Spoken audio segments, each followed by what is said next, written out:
அரசுமுறை பயணமாக 7 ஆண்டுகளுக்கு பிறகு சீனா சென்றடைந்தார் பிரதமர் மோடி. பாரம்பரிய கலை நிகழ்ச்சிகளுடன் உற்சாக வரவேற்பு அளிக்கப்பட்டது.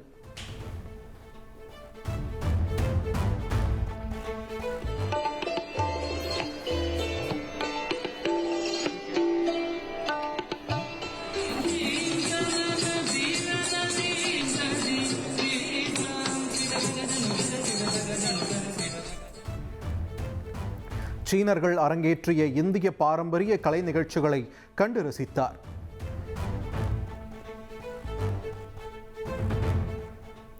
தியான்ஜினில் நாளை தொடங்கும் ஷாங்காய் ஒத்துழைப்பு மாநாட்டில் பிரதமர் நரேந்திர மோடி பங்கேற்கிறார். சீன அதிபர் ஷி ஜின்பிங் ரஷ்ய அதிபர் புதினை சந்திக்க உள்ளார். 25 Shanghai Cooperation Organization Summit in Tianjin. As a highly specialized service robot, I provide multilingual support, real-time information. சீனாவின் தியான்ஜின் நகரில் நாளை ஷாங்காய் ஒத்துழைப்பு மாநாடு தொடங்குகிறது. மாநாட்டிற்கு வரும் தலைவர்களுக்கு வழிகாட்ட காத்திருக்கும் மனித ரோபோ சியாவோ ஹி.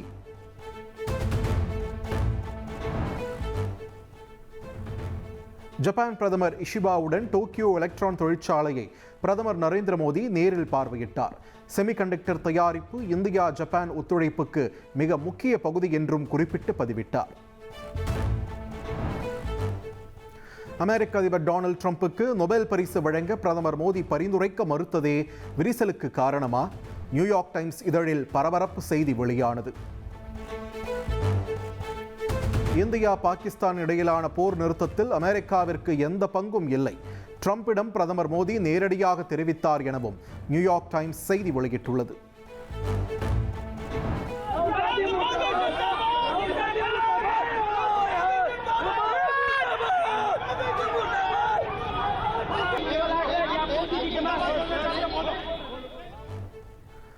தனக்கு எதிராக கருப்பு கொடியை காட்டி முழக்கமிட்டவர்களுக்கு காங்கிரஸ் எம்பி ராகுல் காந்தி மிட்டாய் வழங்கினார்.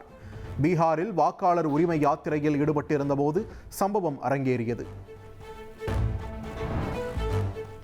முதலீடுகளை ஈர்க்க ஜெர்மனி, இங்கிலாந்து நாடுகளுக்கு முதலமைச்சர் மு க ஸ்டாலின் புறப்பட்டார். சென்னை விமான நிலையத்தில் திமுக அமைச்சர்கள் மற்றும் நிர்வாகிகள் வழி அனுப்பி வைத்தனர். வாய்ப்புகளை உருவாக்கும் மாநிலமாக தமிழகம் திகழ்ந்து வருவதாக முதலமைச்சர் மு க ஸ்டாலின் பெருமிதம் தெரிவித்தார். திமுக ஆட்சியில் 10.62 லட்சம் கோடி முதலீடுகள் ஈர்க்கப்பட்டுள்ளதாகவும் கூறினார். புதிய கட்சிகள் வருகிறதோ இல்லையோ, புதிய வாக்காளர்கள் திமுக பக்கம்தான் என முதல்வர் ஸ்டாலின் கூறினார். கருத்து கணிப்புகளை மிஞ்சி திமுக அமோக வெற்றி பெறுவது உறுதி என்றும் குறிப்பிட்டார். ஓட்டர்ஸ் கருத்து கணிப்பு நடத்தியிருக்காங்க, அது குறித்து உங்க கருத்து என்ன? எந்த கருத்து கணிப்பு இருந்தாலும் எல்லா கருத்து கணிப்புகளையும் மிஞ்சி ஒரு அமோக வெற்றி தான் திமுக கூட்டணி பெறப்போகுது, அதில் எந்த சந்தேகமும் இல்லை. விஜயின் அரசியல் குறித்து கருத்து கூற அவசியம் இல்லை என முதல்வர் ஸ்டாலின் தெரிவித்தார். பேச்சை குறைத்து செயல்பாடுகள் மூலம் பதிலளிப்போம் என்றும் பேசினார்.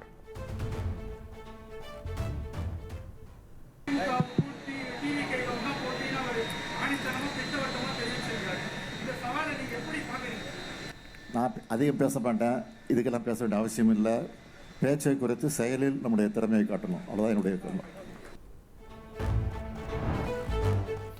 சென்னையில் நடந்த மூப்பனார் நினைவஞ்சலி நிகழ்வில் இபிஎஸ், அண்ணாமலை அருகருகே அமர்ந்து பங்கேற்றனர். இரு துருவங்களாக செயல்பட்ட நிலையில் அண்ணாமலையை அன்பு சகோதரர் என அழைத்தார் இபிஎஸ். இபிஎஸ்ஐ முதல்வராக்குவோம் என மீண்டும் முழங்கினார் அண்ணாமலை. அண்ணாமலையை விமர்சிக்க வேண்டாம் என அதிமுக நிர்வாகிகளுக்கு இபிஎஸ் அறிவுறுத்தினார்.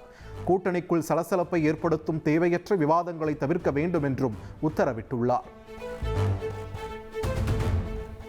தாவேக தலைவர் விஜய் பேசுவதை கண்டுகொள்ள வேண்டிய அவசியம் இல்லை என நிர்வாகிகளுக்கு இபிஎஸ் அறிவுறுத்தினார். புதிதாக கட்சி தொடங்கியவர்கள் கட்சி வளர்ச்சிக்காக எதையாவது பேசுவார்கள் என்றும் கூறினார். தமிழக வெற்றிக் கழக தலைவர் விஜய் செப்டம்பர் மாதம் சுற்றுப்பயணத்தை தொடங்குகிறார். பனையூரில் 10 மாவட்ட நிர்வாகிகளுடன் முக்கிய ஆலோசனை நடந்தது. திருத்தணி அருகே நாம் தமிழர் கட்சி சார்பில் மரங்களின் மாநாடு தொடங்கியது. கலை நிகழ்ச்சிகளுடன் தொடங்கிய மாநாட்டில் கட்சியின் தலைமை ஒருங்கிணைப்பாளர் சீமான் தொண்டர்கள் மற்றும் மரங்கள் மத்தியில் உரை நிகழ்த்தினார். நல்லக்கண்ணுவை போன்றோர் இருக்கும்போது நடிகர்கள் நாடாள துடிக்கிறார்கள், நடிகர்கள் பின்னால் மக்கள் போகிறார்கள் என்றும் சீமான் விமர்சித்தார். டேய், நல்லகண்ணு பிறந்து வாழ்ந்து இருக்கிற மண்ணில் தான்டா நடிகை நாடாள ஆசைப்படுறாங்க. நல்லகண்ணுன்னு ஒருத்த காலம் ஒப்பேன் என் அப்பன், அவன் யாருன்னு தெரியாதனால தான்டா நடிகன் நாடாள துடிக்கிறான். நீ பின்னாடி பின்னிக்கிற. புதுச்சேரியில் 2 அமைச்சர்கள் தன்னை டார்ச்சர் செய்கிறார்கள். MLA சந்திர பிரியங்கா குற்றம் சாட்டியுள்ளார். தான் எங்கு சென்றாலும் உளவு பார்க்கிறார்கள் என்றும் கூறி வீடியோ வெளியிட்டுள்ளார். திமுகவில் பவர் சென்டராக செயல்படுவதாக எழும் விமர்சனங்களுக்கு அதிரடியாக பதிலளித்துள்ளார் துர்கா ஸ்டாலின். முழு எக்ஸ்க்ளூசிவ் நேர்காணல் இன்று இரவு 8 மணிக்கு உங்கள் தந்தி டிவியில் ஒளிபரப்பாகிறது. சென்னையில் ஆபரண தங்கத்தின் விலை சவரனுக்கு 680 ரூபாய் உயர்வு. 2 நாட்களில் 1720 ரூபாய் தங்கம் விலை அதிகரித்துள்ளது.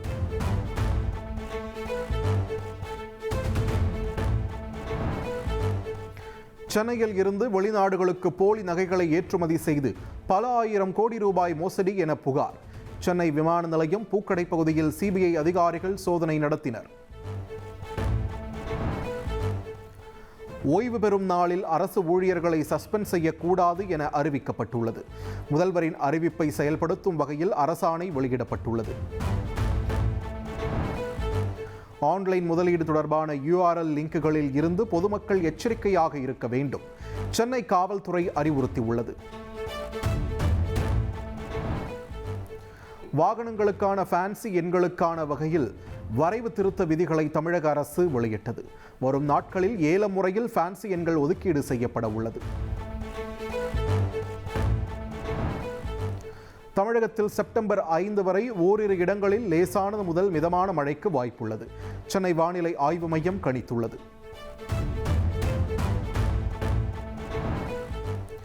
ஒகேனக்கல் காவிரி ஆற்றுக்கு நீர்வரத்து 14,000 கன அடியாக உயர்ந்துள்ளது. தமிழக காவிரி நீர்பிடிப்பு பகுதிகளில் மழை நீடிப்பதால் நீர்வரத்து உயர்ந்திருப்பதாக விவசாயிகள் மகிழ்ச்சி. வீட்டருகே விளையாடி கொண்டிருந்த 5 வயது சிறுவன் கீழே கிடந்த குளிர்பான பாட்டிலை எடுத்து குடித்ததால் உயிரிழந்தார். விருதுநகர் மாவட்டம் கூமாப்பட்டியில் அதிர்ச்சிகர சம்பவம் அரங்கேறியது.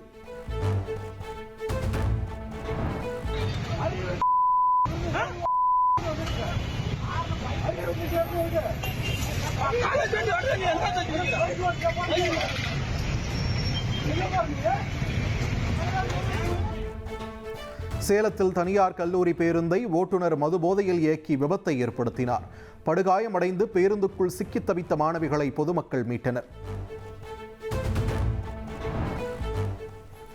சென்னையில் காதல் விவகாரத்தில் கல்லூரி மாணவர் மீது காரை ஏற்றி கொலை செய்ததாக பதியப்பட்ட வழக்கு. திமுக நிர்வாகி பேரனின் ஜாமீன் மனுவை சென்னை முதன்மை அமர்வு நீதிமன்றம் 2வது முறையாக தள்ளுபடி செய்தது.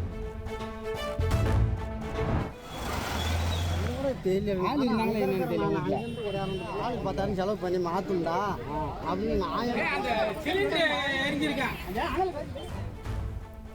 கள்ளக்குறிச்சி மாவட்டம் தொட்டியம் கிராமத்தில் கூரை வீடு தீப்பற்றி எரிந்து சிலிண்டர் வெடித்ததால் பரபரப்பு ஏற்பட்டது. வீட்டில் யாரும் இல்லாததால் பெரும் அசம்பாவிதம் தவிர்க்கப்பட்டது.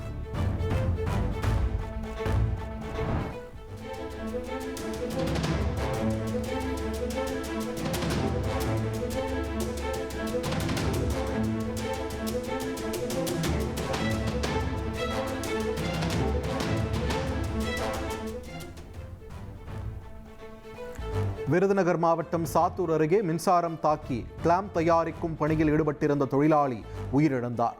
சம்பவம் குறித்த வழக்கு பதிவு செய்து அம்மாப்பட்டி போலீசார் விசாரணை நடத்துகின்றனர். நெல்லை மனோன்மணியம் சுந்தரனார் பல்கலைக்கழகம் செப்டம்பர் 1 முதல் வழக்கம் போல் செயல்படும்.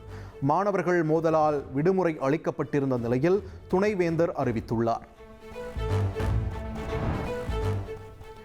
கடலூரில் ஓரினச் சேர்க்கையின் போது எடுத்த படங்களை பரப்பிவிடுவேன் என தோழி மிரட்டியதால் கல்லூரி மாணவி தூக்கிட்டு தற்கொலை செய்து கொண்டார்.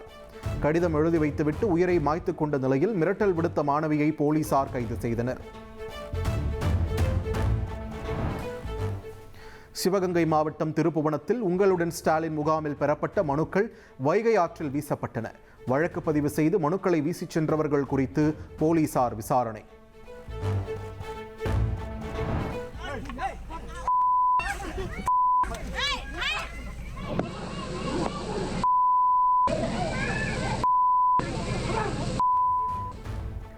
திருவள்ளூர் மாவட்டம் கும்மிடிப்பூண்டி அருகே தனியார் ஆலை ஊழியர் உருட்டுக்கட்டையால் தாக்கப்படும் பரபரப்பு காட்சிகள் வெளியாகின.